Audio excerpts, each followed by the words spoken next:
നമസ്കാരം. മലയാളം അധ്യാപന യൂട്യൂബ് ചാനലിലേക്ക് വീണ്ടും സ്വാഗതം. കഴിഞ്ഞ ദിവസം നമ്മൾ ചർച്ച ചെയ്തത് 10ാം ക്ലാസിന്റെ അടിസ്ഥാന പാഠാവലിയിൽ ശ്രീമാൻ റഫീഖ് അഹമ്മദ് എഴുതിയ അമ്മത്തൊട്ടിൽ എന്ന കവിതയായിരുന്നു. അതിന്റെ ആദ്യ ഭാഗം മാത്രമാണ് നമ്മൾ കഴിഞ്ഞ ദിവസം ചർച്ച ചെയ്തത്. അതിന്റെ അടുത്ത ഭാഗത്തിലേക്ക് ഏവർക്കും സ്വാഗതം. സശ്രദ്ധം വീക്ഷിക്കുക. ആദ്യത്തെ സ്റ്റാൻസ മാത്രമാണ് കഴിഞ്ഞ ദിവസം നമ്മൾ വായിച്ചത്. രണ്ടാമത്തെ സ്റ്റാൻസ, അമ്മയെ ഉപേക്ഷിക്കാനായിട്ട് സ്വന്തം വാഹനത്തിൽ കയറ്റിക്കൊണ്ട് വീട്ടിൽ നിന്ന് ഇറങ്ങുകയാണ് മകൻ. തന്നെ എവിടേക്ക് കൊണ്ടുപോകുന്നെന്ന് അമ്മ ചോദിച്ചില്ല. മകൻ അമ്മയോട് പറഞ്ഞില്ല. വണ്ടിക്ക് കാറിന്റെ പിൻസീറ്റില് ഇരുത്തുന്നു. എത്ര നേരം ഇരുത്തുന്നു അമ്മ അല്പം ചരിഞ്ഞ് ഇങ്ങനെ ഇരിക്കുകയാണ്. കണ്ണുകൾ വളരെ നിർവികാരങ്ങളായി ഇങ്ങനെ വിടർന്ന് ഇരിക്കുന്നു. ഏറെ പണിപ്പെട്ട് അടച്ചു തുറന്നവർ എന്നാ പറയുക. അടുത്ത ഭാഗത്തിലേക്ക് വരാം. ഇപ്പോൾ വിജനമായി തെരുവീഥികൾ, ആകാശ ഗോപുരങ്ങൾക്കു താഴത്തവ നാളേക്കു വേണ്ടി ഉറങ്ങാൻ ശ്രമിക്കുന്നു. ഇപ്പെരുമാളിന്റെ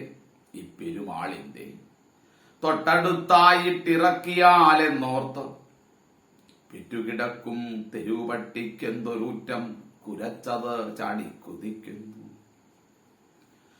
അമ്മയെ കാറിന്റെ പിൻസീറ്റിലിരുത്തിക്കൊണ്ട് മകൻ ഡ്രൈവ് ചെയ്യുകയാണ്. രാത്രിയാണ്. തെരുവെ വിജനമായി കാണപ്പെടുന്നു.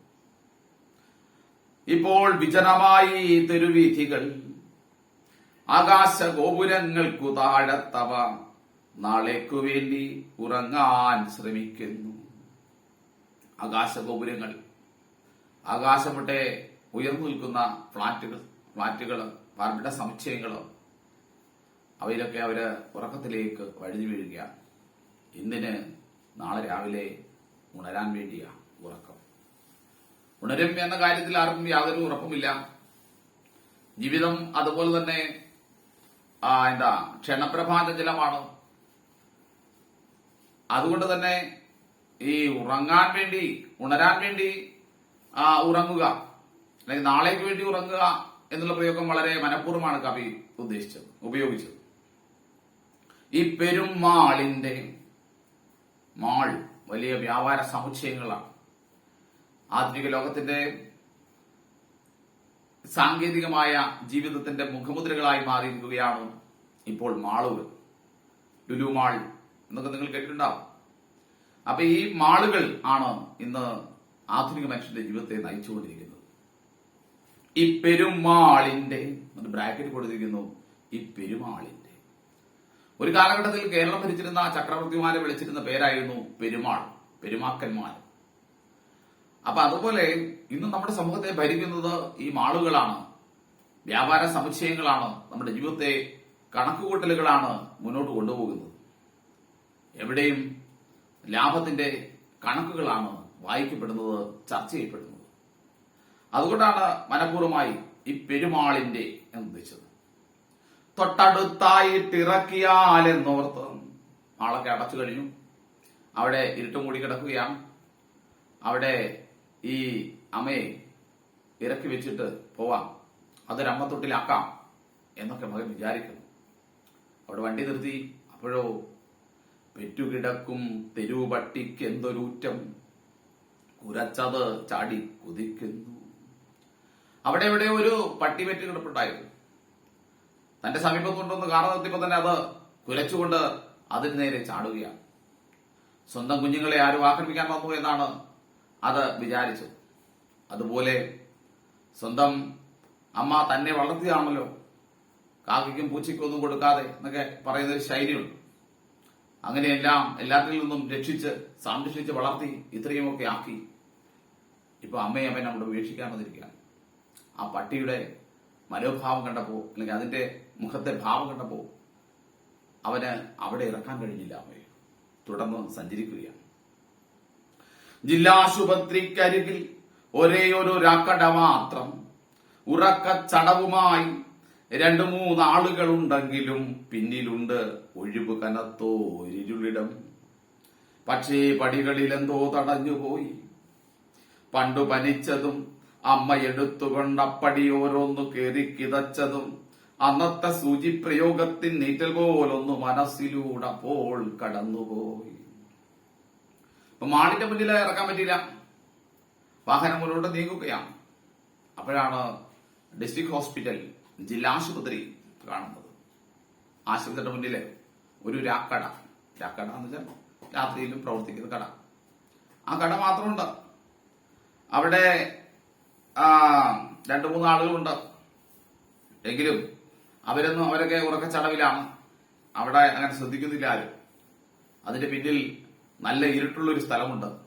ഒഴിവ് കനത്തോര് ഇരുളിടം. അവിടെ അമ്മയെ ഇറക്കാമെന്ന് വിചാരിച്ച് അയാൾ വീണ്ടും അവിടെ വണ്ടി നിർത്തുന്നു. പക്ഷേ ആ ജില്ലാശുപത്രിയുടെ പടവുകൾ കാണുമ്പോൾ അയാൾ പണ്ടത്തെ കാര്യങ്ങളൊക്കെ ഓർക്കുകയാണ്. പണ്ട് തനിക്ക് പനി വന്നതും അമ്മ എടുത്തുകൊണ്ട് ആ പടി ഓരോന്നും ഓടി കയറിയതും കിതച്ചുകൊണ്ട് അന്ന് തന്നെ ഡോക്ടറുടെ മുന്നിൽ എത്തിച്ചതും അവിടെ വെച്ച് അന്നുണ്ടായ ആ ഇഞ്ചക്ഷന്റെ നോവ് മനസ്സിലൂടെ വീണ്ടും കടന്നു പോവുകയാണ്. അമ്മയോട് അയാൾക്ക് സ്നേഹമില്ല എന്ന് പറയുവാൻ കഴിയില്ല. സ്നേഹമുണ്ട് എന്ന് തോന്നിപ്പിക്കുന്ന വരികളാണിവ.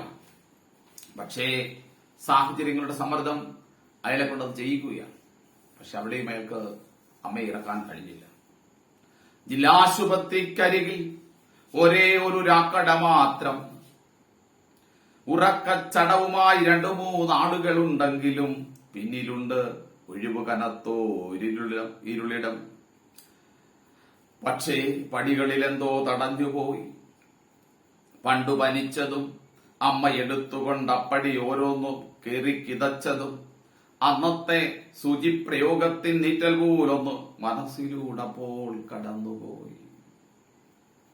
അവിടെയും ഇറക്കാൻ കഴിയുന്നില്ല. വാഹനം വീണ്ടും മുന്നോട്ട് പോവുകയാണ്. പിന്നെയും മുന്നോട്ട്. വെട്ടമില്ല, ആളില്ല. കുട്ടി ഏകാന്തത കണ്ണു പൊത്തിക്കളിക്കുന്ന വിദ്യാലയമുറ്റമുണ്ടൊന്നിനി. കുട്ടിക്കരഞ്ഞും ശടിച്ചും കുതറിയും എത്തിയതും ഉച്ചയാവോളം അമ്മയ ചുറ്റുമതിലിൻ പുറത്തന്നു നിന്നതും ചങ്കിൽ കരച്ചിൽ കുരുങ്ങിപ്പിടഞ്ഞതും പിച്ചിയതാര് കരിഞ്ഞൊരീ കൈകളോ പെട്ടെന്ന് വാഹനം മുന്നോട്ടു പോകുകയായി. പിന്നെയും മുന്നോട്ട് പോവുകയാണ്. വെട്ടമില്ല, ആളില്ല. റോഡിലൊന്നും ആരുമില്ല, വെളിച്ചവുമില്ല. അപ്പോഴാണ് കുട്ടി ഏകാന്തത. കണ്ണുപൊത്തിക്കളിക്കുന്ന വിദ്യാലയമുറ്റമുണ്ടൊന്നിരി. പണ്ട് താൻ പഠിച്ച വിദ്യാലയം. അവിടെ സാധാരണ സെക്യൂരിറ്റി ഒന്നും കാണാൻ സാധ്യതയില്ല. അവിടെ സ്ഥലമുണ്ട്. വേണമെങ്കിൽ അമ്മയെ ഇറക്കാം, അവിടെ വയ്ക്കാം എന്ന് ഞാൻ തീരുമാനിക്കുന്നു. വണ്ടി അതിന്റെ മുന്നിൽ നിൽക്കുന്നു. അപ്പോഴാണ് പണ്ട് ഈ സ്കൂളിലേക്ക് തന്റെ അമ്മയുടെ കൈ പിടിച്ചുകൊണ്ട് ആദ്യമായി കടന്നു വന്ന ആ ദിവസം അയാൾ ഓർക്കുന്നത്. പൊട്ടിക്കരഞ്ഞും ശടിച്ചും കുതറിയും എത്തിയതും. ആദ്യമായിട്ട് സ്കൂളിൽ പോകുന്ന വിദ്യാർത്ഥികൾ പലരും അങ്ങനെയാണ്. പൊട്ടിക്കരഞ്ഞുകൊണ്ടും കുതറിയും ഒക്കെയാണ് വരുന്നത്. അമ്മയ്ക്ക് അവനെ അവിടെ ഇരുത്തിയിട്ട് പോകാൻ മനസ്സൊന്നുമില്ല. ഉച്ചവരെയാണ് ക്ലാസ് ഉണ്ട്. അത്രയും സമയം അമ്മ ആ ചുറ്റുമതിന്റെ പുറത്ത് വെയിലത്ത് കാത്തുനിന്നതും ചങ്കിൽ കരച്ചിൽ കുരുങ്ങി പിടഞ്ഞതും പിച്ചിയതാര് കരിഞ്ഞൊരി കൈകളോ പെട്ടെന്ന് വാഹനം മുന്നോട്ട് പോകുകയായി. അവിടെ അയാൾക്ക് അമ്മയെ ഇറക്കാൻ കഴിഞ്ഞില്ല. അയാളറിയാതെ ആരോ തന്നെ പിച്ചിയതുപോലെ തോന്നുക. അമ്മയാണോ? അമ്മയല്ല ഒരിക്കലും. അയാളുടെ മനസ്സ് തന്നെയാണ്, മനസ്സിന്റെ ഒരു ഭാഗമാണ് അയാളുടെ മനസ്സിന്റെ മറ്റേ ഭാഗത്തെ നോവിപ്പിച്ചത്.